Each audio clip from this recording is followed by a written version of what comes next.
हे मंत्री, वह राजकुमारी सी दिखने वाली कन्या कौन थी? मुझे तो उसके रूप ने घायल कर दिया। अतिशीघ्र इसका पता लगाओ। मंत्री तुरंत पता लगाने गया और पता करके राजा को सूचित किया। महाराज, वह कन्या एक बूढ़ी औरत की भतीजी है। रात भर राजा की नींद हराम रही।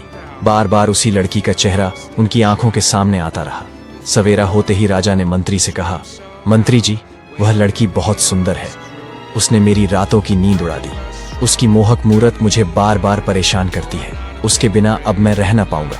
एक काम करो, कुछ लोगों को साथ ले जाकर तुम उस बूढ़ी औरत के घर जाओ और उस लड़की के साथ मेरी शादी की बात करो।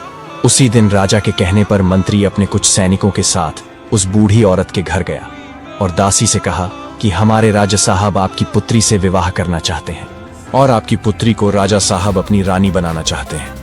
मंत्री के मुख से ऐसे शब्दों को सुनने के बाद दासी के एकदम से होश उड़ गए। वह मन ही मन सोचने लगी, हे भगवान, यह कैसा अनर्थ होने जा रहा है। आखिर अब मैं क्या करूं? वह कन्या तो उसी राजा की पुत्री है और राजा इस बात को नहीं जानता है। उसी समय उस बूढ़ी माँ ने साफ इनकार करते हुए कहा, भाई, मैं एक गरीब स्त्री हूं। मेरी भतीजी राजा साहब के योग्य नहीं है, इसलिए आप दोबारा इस रिश्ते को लेकर कभी मेरे घर मत आइए।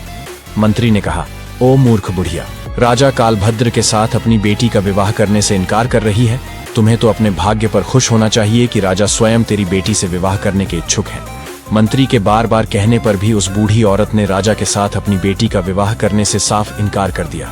हारकर मंत्री वापस महल चला गया और राजा को सारी बात बताई कि वह बूढ़ी औरत अपनी बेटी का विवाह करने से इनकार कर रही है। अगली सुबह राजा ने उस बूढ़ी औरत को लालच देने का निश्चय किया। उसने कुछ सैनिकों को सोना चांदी लेकर उस बूढ़ी औरत के घर भेजा ताकि वह विवाह के लिए तैयार हो जाए, लेकिन वह बूढ़ी औरत फिर भी राजी नहीं हुई। फिर से मंत्री महल लौट आया और राजा को